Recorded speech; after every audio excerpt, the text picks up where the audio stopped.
तावीज गंडे वालों के पास बाद में जा, पहले ये पर जियारत। जब कोई आदमी अली की ये वाली जियारत पढ़ता है तो फरिश्ते आते हैं, लिख के ले जाते हैं, फला आदमी ने आज मौला अली की ये जियारत पढ़ी। ये जियारत ले जाके ये पर्चा रसूल को देते हैं।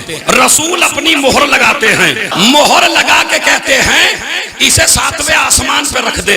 फोल्ड करते हैं, फोल्ड करके 7वें आसमान पे रख दी जाती है। और रिवायत में मौजूद है क्या अली की ये जियारत पढ़ के तू मांग के तो देख, अल्लाह कहता है मैं कोई दुआ रद्द नहीं करता। जनाबे मूसा का जमाना, एक बहुत बड़ा आबिद जनाबे मूसा ने पूछा तुम्हारे क्या हालात हैं मियां?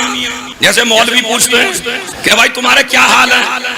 अब वो भी कड़वा था, कहने लगे तुम्हारे साथियों से। भाई खुदा की कसम कभी कभी कैसे कैसे आदमी मिल जाते हैं। देखिए जनाबे मूसा का सहाबी क्या कहता है, अपने पे फिट करिए मजलिस, दूसरे पे पढ़ने पे दाद लेना और काम है, अपने ऊपर फिट करो मजलिस को पूरी को।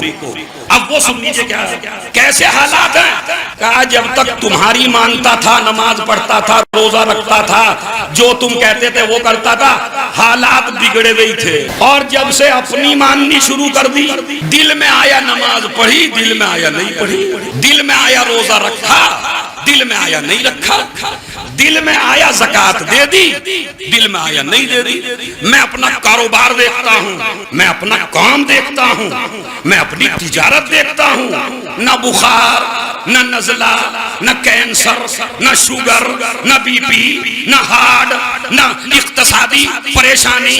और इधर वो जो आपके साथ नमाज रोजे में लगे हुए हैं, समझ रहे हैं? अब जनाबे मूसा के दिल पे लग गई बात। उन्होंने जाके अल्लाह से कहा परवरदिगार आज एक तेरा नालायक बंदा मिला था और वो तेरी दी हुई ढील को, मैंने जोगीपुरे में जुमला कहा, तेरी दी हुई ढील को, खुदा की कसम इस जुमले में मजलिस हो गई अगर आप समझ लें, तेरी दी हुई ढील को तेरी मोहब्बत समझ रहा है।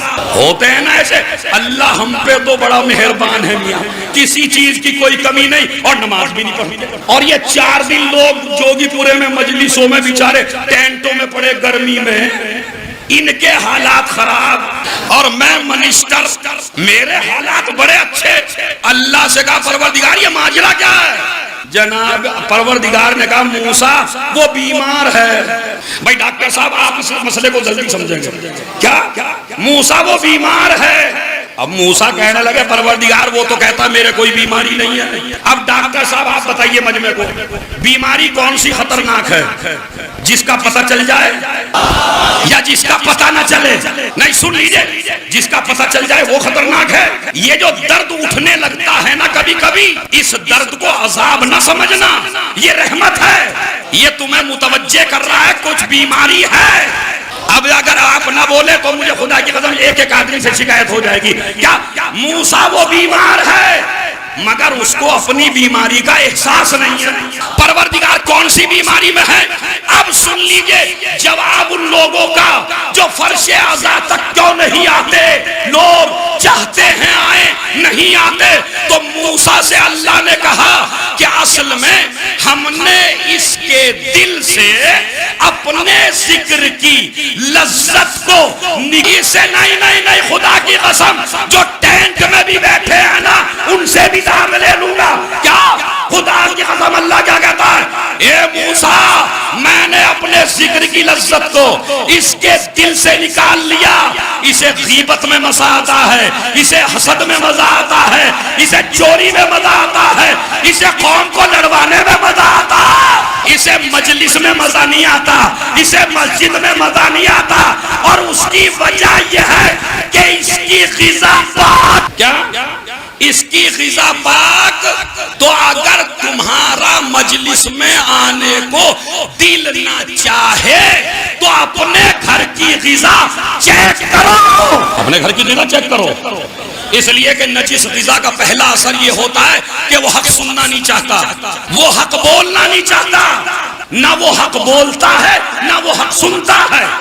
उस्मान इब्ने हुनैफ मौला अली का आमिल बसरे में है, اس کی دعوت کی ایک جوان نے دعوت کر کے بہترین رنگ برنگے کھانے، ایک سے ایک قیمتی کھانے. میرے مولا کو پتا چلا میرا عامل ایک رئیس آدمی کے یہاں دعوت پہ پہنچا. میرے مولا، میں نے حوالہ دے دیا، ہوا میں بات نہیں کر رہا ہوں، علماء جا کے چیک کرنے. 45واں خط عثمان ابن حنیف کے نام مولا علی نے لکھا. جوگی پورے سے میں بتا رہا ہوں آپ کو آج سے کہاں کھانا ہے کہاں نہیں کھانا ہے. بس یہی مجلس میں پتا چل گیا، پوری مجلس کامیاب ہے. مولا علی نے کہا کہ میں نے سنا ہے کہ تجھے ایک رئیس آدمی نے دعوت پہ بلایا تھا اور تو رنگ برنگے کھانے وہاں جا کے کھا رہا تھا. ما ظننتو انکا تجیبو الی طعام قوم عائلہم مجفوفن وغنیہم مدعوفن. میرے چاہنے والے کو چاہیے کہ ایسی دعوت میں نہ جائے جہاں غریب کو بھگایا جائے، رئیس کو بلایا جائے. دولت کا روب علی پہ نہیں پڑتا، دولت کا روب معاویہ پہ پڑتا، علی پہ نہیں پڑتا. اس لیے کہ جس نے دنیا کو طلاق دے دی ہو. اب میں آپ کو وجہ بھی بتا دوں طلاق کیوں دے دی. بھائی یہ بھی تو آپ کو سمجھ میں آنا چاہیے علی نے دنیا کو طلاق کیوں دے دی. تو یہ بڑا آسان سا مسئلہ ہے. آپ ڈکشنری میں جا کے چیک کریے دنیا کے معنی کیا ہیں اور علی کے معنی کیا ہیں، اور اسی مجلس میں بتاؤں گا کہ معاویہ کو علی سے دشمنی تھی کیوں. اب دونوں چیزیں بتانی ضروری ہے نا. پہلے تو علی نے طلاق کیوں دی وہ سن لیجیے. دنیا کے معنی ہیں پست ترین عورت. جوانوں، دنیا کے معنی ہیں پست ترین عورت. علی کے معنی ہیں اعلیٰ ترین مرد. وہ جو کھڑے ہیں گلیوں تک، وہ جو کھڑے ہیں وہ سنیں کیا کہا. علی کے معنی ہیں اعلیٰ ترین مرد. جو اعلیٰ مرد ہو وہ نیچ عورتوں کو منہ نہیں لگا. سارے سن لیں، دنیا میری ماں ہے، میں اس کا بیٹا ہوں. اب جب علی نے ماں کو طلاق دے دی، سن لیجئے میرے جوانوں، علی نے آپ کو منع کیا ہے ایسی دعوت میں نہ جانا جہاں غریبوں کو بھگایا جائے، رئیس کو بلایا جائے. اپنے بیٹے کا ولیمہ بنا کر کے پہلے لسٹ بنا غریب کتنے ہیں تاکہ علی تیری شادی میں آ سکیں. جہاں سے غریب کو بھگایا جائے علی اس کی شادی میں نہیں آتے. جس محفل میں رئیس کو بلایا جائے غریب کو دعوت نامہ بھی نہ دیا جائے تو اس محفل میں بھی علی نہیں آتے. جس قصیدے کو گانے کی طرز پہ پڑھا جائے اس محفل میں بھی علی نہیں آتے. اور اب بڑی کڑوی تبلیغ کر رہا ہوں، محفلیں ادب سکھاتی ہیں. جو 60 سال کے شاعر ہیں، جو بیچارے 70 سال کے شاعر ہیں، جو بڑے معتبر شاعر ہیں، ان کو اسٹیج پہ آگے بٹھا دیا جاتا ہے. اور آج کل کے یہ چھوٹے چھوٹے لونڈے جو شاعری کر رہے ہیں وہ سب سے آگے خود آ کے بیٹھ جاتے ہیں. ان بیچارے بزرگوں کو پیچھے دھکیل دیتے ہیں. جو محفل بزرگوں کی توہین کر دے وہ علی کی محفل. قصیدہ اس طرح پڑھ کہ اگر علی محفل میں ہو تو علی کے سامنے پڑھ سکے. سیدھا پڑھ. اب میں وہ حدیث کا ترجمہ کر کے یہ ساری باتیں علی کیا کہنا ہے. نیاز بڑی مہنگی نیاز، میں یہ نہیں کہتا نہ دلوائیے، جس اللہ نے جتنا آپ کو دیا ہے اتنا دلوائیے، لیکن اصول یاد رکھیے سب کو بلانا ہے، غریب کو بلانا، امیر. دوسرا مسئلہ، جب جوگی پورے آؤ تو میری گزارش ہے انجمن سے